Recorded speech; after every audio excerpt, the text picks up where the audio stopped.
Fire. Everyone loves fire. Let's learn some more about it. So fire is the first pillar of survival. And the reason why that is because if you go by the rule of threes, you know, you're 3 minutes without oxygen, you're 3 hours without fire and shelter, 3 days without water, 3 weeks without food. So what we really need to think about is just concentrate on the fire part today. So let's just see what we carry as bushcraft and survival instructors in our fire kit. So those who follow the channel regularly or follow it on different platforms like on Facebook and Instagram will know that each of the instructors at Northern Limits Bushcraft and Survival have their preferred eras and their preferred methods. So Padge, for example, he uses these primitive methods, he uses like primitive gear. Callum is sort of more old world type survival, so he'll use more traditional gear, and then me, being a soldier, I have a tendency of using tactical gear and using modern methods. So when it comes to fire, I will always carry some form of fire material with us, more modern, mainly our own products here. If you're interested in anything that I've got in my fire kit, please check our Etsy page out. But let's have a look at what I've got in my fire gear. So this is what I use. This is my personal fire gear. We used to sell these, but we've kind of sort of took them out of production at the minute, just purely because too many people have got their own versions. Now what I have here is what is my own version. This is what I use personally. So let's break this down further. So what I've got here, this is my personal fire kit that I've put together, and this is what I use. So what we've got here is 3 Northern Limits Bushcraft and Survival Inferno discs. They are waterproof and windproof. What you can do is submerge them in water and they will still operate. What we need to do is just break them off and then throw a spark or a flame on them. Everywhere I go, regardless whether I have, I'm going to use solar or friction, I will always carry a lighter. That is my backup. That is my absolute, last ditch. We've then got our Maya dust that will produce, and then we've then also got our Inferno rope as well. Okay, 1mm of this will give off 2 minutes of burn time.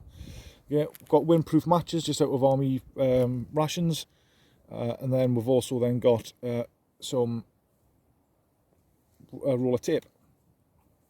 That's for multi-purpose. Get your kit repaired if you need it, but because it's plastic, it's very and tape, the adhesives are very, very flammable. But this is last case scenario. I will not use this unless I absolutely have to, just purely because I don't like burning plastic. Inside I've got a large and a medium-sized tampon. Okay, that's just compressed cotton wool. Takes a spark really easily. I'll carry some char cloth, and then I've then got some army issue lip salve, which works in conjunction with your tampons. I've then got a bit of quartz, and then this acts as my bearing block for a friction fire. It's also a scraper for a ferrocerium rod, and it is good for striking with flint or chert or quartz. So let's break them down further. So in addition to the lighter in my kit, what I do carry is I will always carry a decent sized ferrocerium rod for the sparking. But what I also have got as well is a Northern Limits ignition bracelet.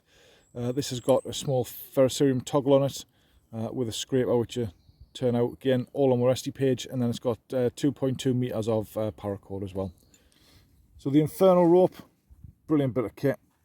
What we're then doing is just slicing a bit off. And it's covered in a tape which has got adhesive, which just gives it that little bit extra burn time.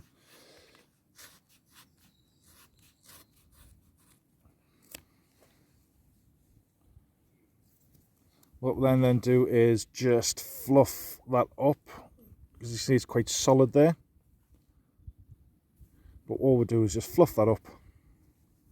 All we're doing is just squeezing it, just getting them fibres nice and exposed.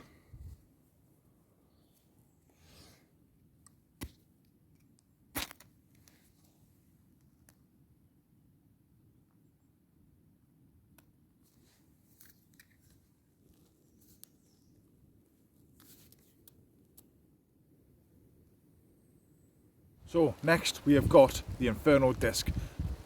First time, every time, it will get a fire going. What's great about it is because it's got such a long burn time, 5 to 6 minutes, it's great for when it's damp. You've got, autumn, early spring, even in the winter, it will get wet kindling and tinder going as well.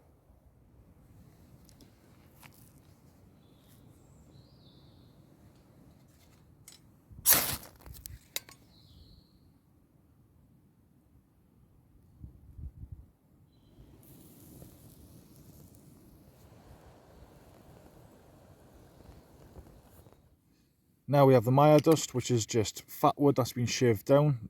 That will process on your behalf and then put in these one-shot tins.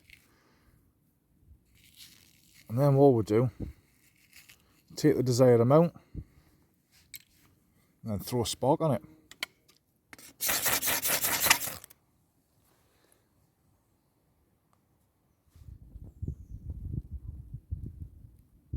And with it being from fat wood, it's pine resin infused and it smells amazing. British Army ration stormproof matches.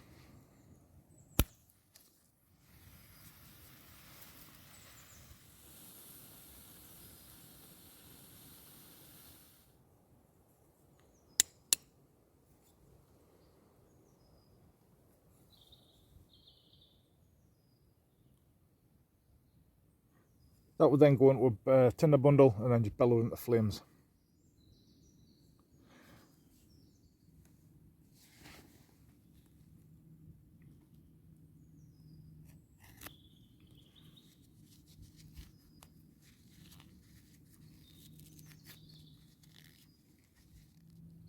Tampons are brilliant, especially for a starter, because all they are is just compressed cotton wool. So if you've never done this before, yeah, find somebody or go buy some, because we buy lots and lots for the schools when we're doing courses. But when you give people cotton balls, they're quite small, but a tampon's so compressed.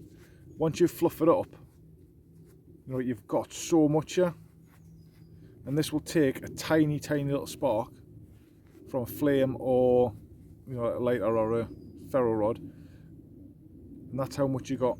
So you've got a decent amount there. Then what I'll then do is just get my lip salve, take a chunk off,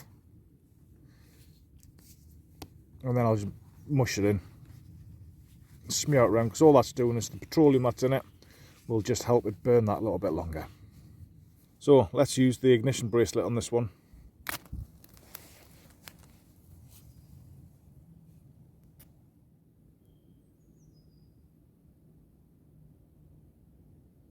The more Vaseline or lip salve, whatever it is that you're using that's petroleum based, the more you've got on there, the more it's going to burn, so it'll give you more time to get that precious fire that's needed. So it's just a case of how much you put on and what your fire preparation is like. Just remember, as James Padgett keeps saying as well, fire is 90% preparation. You have to get everything prepped before you actually spark your tinder. And then finally what I've then got is I've got a charring tin as well, just in case I need to use a corner of my shmag or a bandana that I can put into this to then char it, just so I've got some more char material. But what I've got here is just what I carry, but what I also do is I do use what I can use off the land, just so I can save my own resources. But these are just in case I need to use them. So get out there, get some practice in, but I must stress this, make sure you have permission where you are to go on to set a fire. Make sure you have permission to do so. Do not go into woods and start setting fires. Make sure that you are safe when you set a fire. Make sure you follow the no trace policy afterwards, and just please be safe when you are using fire. Have a nice day.